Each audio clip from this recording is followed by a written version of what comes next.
కట్టడం జరిగింది.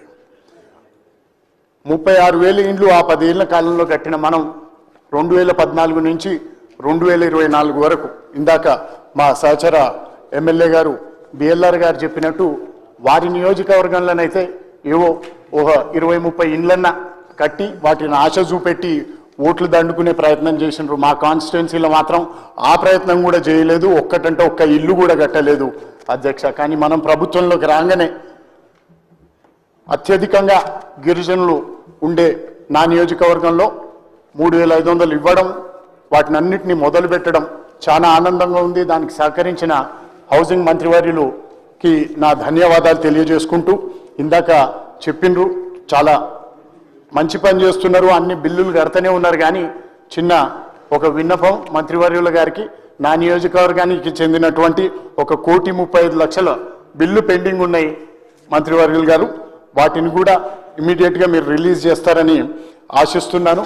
ఇక గిరిజనులు అత్యధికంగా ఉన్న నా నియోజకవర్గంలో ఇంకొన్ని ఇల్లు ఇవ్వమని మంత్రి గారిని ఎన్నోసార్లు ఇప్పటి వరకు అభ్యర్థించడం జరిగింది. కానీ వారికి ఉన్న పరిస్థితులను కూడా అర్థం చేసుకొని ఇప్పటి వరకు ఓపికగా ఉన్నాం. మొన్న వెళ్ళిన సర్పంచ్ ఎన్నికల్లో చాలా మంది మమ్మల్ని కూడా అడిగినారు, వాళ్ళకు కూడా మేము హామీ ఇవ్వడం జరిగింది. కాబట్టి మంత్రివర్యులు తప్పకుండా సహకరిస్తున్నారు. వారు మాకు ఇల్లు ఇస్తారన్న ఆశ ఉన్నదని వాళ్ళు ఇవ్వడం, తద్వారా నాకు 75% మేము సర్పంచ్ ఎన్నికల్లో మేము కూడా గెలవడం జరిగింది. మేము ఇచ్చిన హామీకి మీరందరూ కూడా న్యాయం చేస్తారని ఇంకొక 1,500 ఇల్లు అతి త్వరలో మాకు మంజూరు చేస్తే మా గిరిజనుల సోదరులకు కానీ మా పేద ప్రజలకు కానీ న్యాయం చేసే అవకాశం మాకు ఇవ్వమని మిమ్మల్ని అందరినీ కోరుకుంటూ మరోసారి అవకాశం ఇచ్చినందుకు మీకు ధన్యవాదాలు అధ్యక్ష.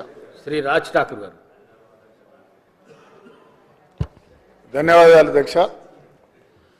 గౌరవ రెవెన్యూ హౌసింగ్ శాఖ మంత్రులు శ్రీనివాసరెడ్డి గారికి మా రామగుండం నియోజకవర్గం అధ్యక్ష.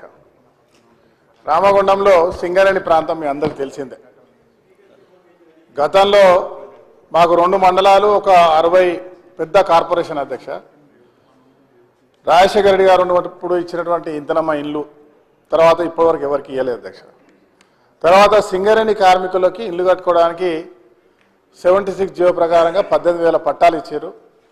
ఇంకా కొన్ని పట్టాలు మిగిలి ఉన్నాయి, అవి మీరు ఇచ్చేది ఉంటే ఇందిరమ్మ ఇల్లు కట్టుకోవడానికి బాగా మాకు పనికొస్తుంది అధ్యక్ష. దానిపై ప్రత్యేకమైన దృష్టి సారించి ఈ 2-3 రోజుల్లో దాని మీద నిర్ణయం తీసుకోవాలని కోరుతా ఉన్నా అధ్యక్ష. అదే మాదిరిగా సుమారుగా 900 డబల్ బెడ్రూమ్ ఇల్లు మా దగ్గర కట్టారు అధ్యక్ష. 2 మండలాల్లో, ఒక అర్బన్లో. దురదృష్టం ఏంటంటే సబ్మర్జ్ కింద ఉన్న ల్యాండ్లో కట్టడం జరిగింది. ప్రతిసారి గోదావరి పొంగినప్పుడల్లా అవన్నీ మునుగుతూ ఉన్నాయి. అవి కూడా పూర్తి కాలేదు. డోర్లు లేక, కిటికీలు లేక, అసలు అలాట్ చేసి 4 సార్లు డాలేసి వాళ్ళు 4 సార్లు పేదలకు ఇవ్వలే. మన ప్రభుత్వం రాగానే ఏ రాజకీయ పార్టీని చూడకుండా వారికే మళ్ళీ అవి కేటాయించినాం. మీ దృష్టికి తీసుకొస్తే దానికి ఒక ప్రత్యేకమైన కొన్ని నిధులు కేటాయించి దాన్ని ఈరోజు రిపేర్ చేస్తూ ఉన్నాం అధ్యక్ష.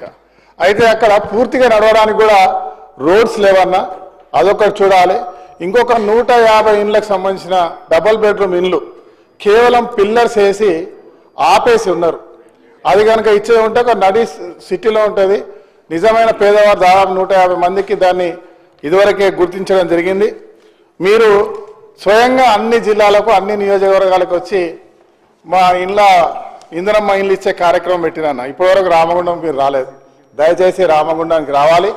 రామగుండం చాలా ప్రత్యేకమైనటువంటి ఒక లేబర్ 35,000 మంది కాంట్రాక్ట్ లేబర్స్ నివసించేటువంటి ప్రాంతం. చాలా బీదరికంతో ఇండ్లు కట్టుకోవడానికి ఇండ్ల స్థలం ఉండదు అధ్యక్ష. ఆడ సింగరేణి వ్యవస్థ భూమియో, ఎన్టీపీసీదో, లేకుంటే జెన్కోదో, ఆర్ఎస్ఎల్తో ఉంటుంది. మీరు దయచేసి సింగరేణి డిపార్ట్మెంట్తో, బట్టి గారితో, మా ఇన్ఛార్జ్ మినిస్టర్ గారు ఉన్నారు, వారికి కూడా మీకు కూడా పూర్తి అవగాహన ఉన్నది. ప్రత్యేకమైన దృష్టి పెట్టి అవి కనుక ఇచ్చేది ఉంటే భవిష్యత్తులో మా ప్రాంతాల్లో ఉన్నటువంటి పేదవారందరికీ కూడా చాలా వరకు ఇప్పటివరకు ఎవరు ఆ 10 సంవత్సరాల గత కాలంలో ఏ ఒక్కరికి చిన్న ఇల్లు కాదు కదా, ఉన్నటువంటి ప్రభుత్వంలో సాగు చేసుకున్న భూములు కూడా గుంజుకున్నటువంటి పరిస్థితి ఈరోజు మనం చూసాం. అదే మాదిరిగా చిన్న ఇంకొక అభ్యర్థన మినిస్టర్ గారికి, ఇందిరమ్మ ఇల్లు ఇచ్చినాం అధ్యక్ష. పోయినసారి కొందరికి ఇల్లు వస్తే బేస్మెంట్స్ కట్టుకున్నాక దానికి 2,000, 3,000, 6,000 తీసుకున్నారని చెప్పి వాళ్ళకి మనం ఇవాళ ఇందిరమ్మ ఇల్లు ఇచ్చిన దాంట్లో అడ్డుపడతా ఉన్నారు. కొన్ని తెలవకుండా కొంతమంది అలాట్ అయితే వారి దగ్గర కొంత డబ్బు ఉంటే వాళ్ళు కట్టుకున్న వారికి మన అధికారులు ఆబ్జెక్షన్ చేసి బిల్స్ ఇవ్వకపోవడం అనేది చాలా ఇబ్బంది అయింది. ఇదివరకే సోదరు జయవీర్ చెప్పినట్టు మొన్న పంచాయతీ ఎలక్షన్లో ప్రతి ఒక్కరు కూడా మమ్మల్ని గట్టిగా అడగడం జరిగింది, అంటే బాధాపూరితంగా అడగడం జరిగింది. మేము కట్టుకున్నాం, మీరు ఇస్తున్నారనే ధైర్యంతో కట్టుకున్నాం, ఇప్పుడేమో బిల్స్ రావడంలో ఇబ్బంది పడుతూ ఉన్నారు. కాబట్టి అవి కొన్ని సడలింపు చేసి వారికి కూడా నిజమైన పేదవారు వారికి కూడా మీరు అవకాశం ఇచ్చేటువంటి ఏర్పాటు చేయగలిగితే బాగుంటుందని చెప్పి తెలియజేస్తూ తప్పకుండా మా నియోజకవర్గానికి వచ్చి మా ప్రాంతంలో ఉన్న సమస్యలు పరిష్కరించాలని చెప్పి పెద్దలను కోరుతా ఉన్నాను. ధన్యవాదాలు అధ్యక్ష. Thank you. శ్రీ బీర్లా ఐలయ్య గారు. ధన్యవాదాలు అధ్యక్ష. పేదోడి సొంతింటి కళ నిర్మించినటువంటి ప్రజాప్రభుత్వానికి, గౌరవ ముఖ్యమంత్రికి, పెద్దలు పొంగులేటి శ్రీనివాస్ గారికి ప్రత్యేకంగా మా ఆలయ ఫ్రెండ్స్ ధన్యవాదాలు తెలియజేస్తున్నాం.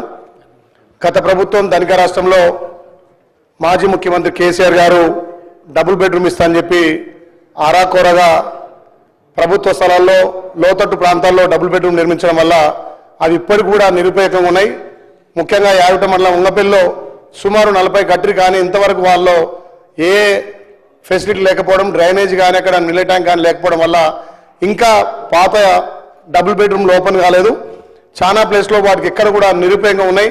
ముఖ్యంగా మన ప్రజాప్రభుత్వం, మన ప్రభుత్వం వచ్చిన తర్వాత మా ఆలయ నియోజకవర్గానికి సుమారు 3,500తో పాటు పెద్దలు మంత్రివర్యులు పొంగులేటి శ్రీనివాస్ గారి సహకారంతో ఏదైతే వాసాల మరి మాజీ ముఖ్యమంత్రి గారు దత్తత తీసుకొని నా గ్రామాన్ని అన్ని విధాలు అభివృద్ధి చేస్తానని చెప్పి ఫామ్ హౌస్ నుంచి ఆరుటకు రోడ్ వేసే క్రమంలో ఆ గ్రామంలో సుమారు 100 మంది ఇళ్లు కోల్పోతే పెద్దలు మంత్రివర్యులు పొంగులేటి శ్రీనివాస్ సహకారంతో ఆ గ్రామంలో కూడా 150 ఇండ్లు మంజూరు చేసేందుకు ఈ సభ ద్వారా అన్నకు ధన్యవాదాలు తెలియజేస్తూ ఆ గ్రామంలో ఇప్పటికే 50 ఇండ్లు పూర్తి చేసుకున్నాం, గృహప్రవేశాలు కూడా చేస్తున్నాం.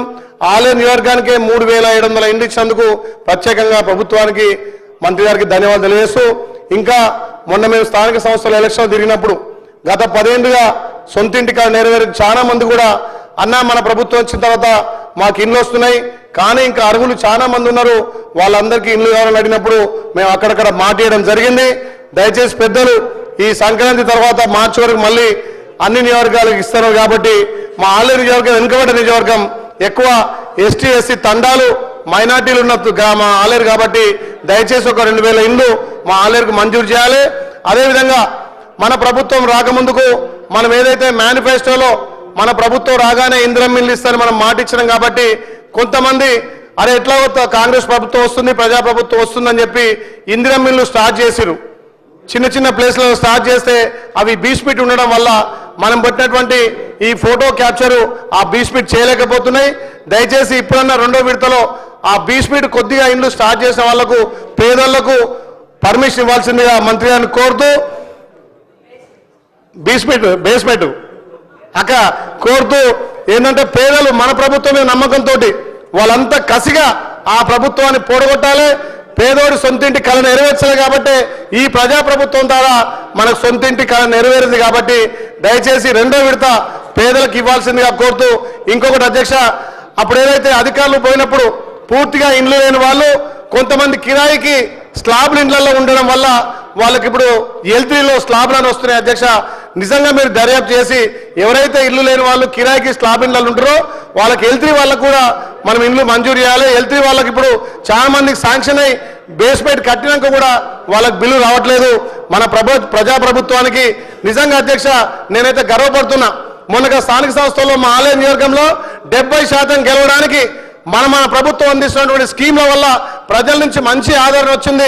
రేపు వచ్చే స్థానిక సంస్థలు కూడా ప్రజలు పెద్ద ఎత్తున దీవిస్తారు కాబట్టి మాకు ఇందిరమ్మ ఇళ్లతో పాటు ఆ L3 ఉన్న ఇండ్లను కూడా వాళ్ళకి బిల్లులు మంజూరు చేసి ఇందిరమ్మ ఇళ్ల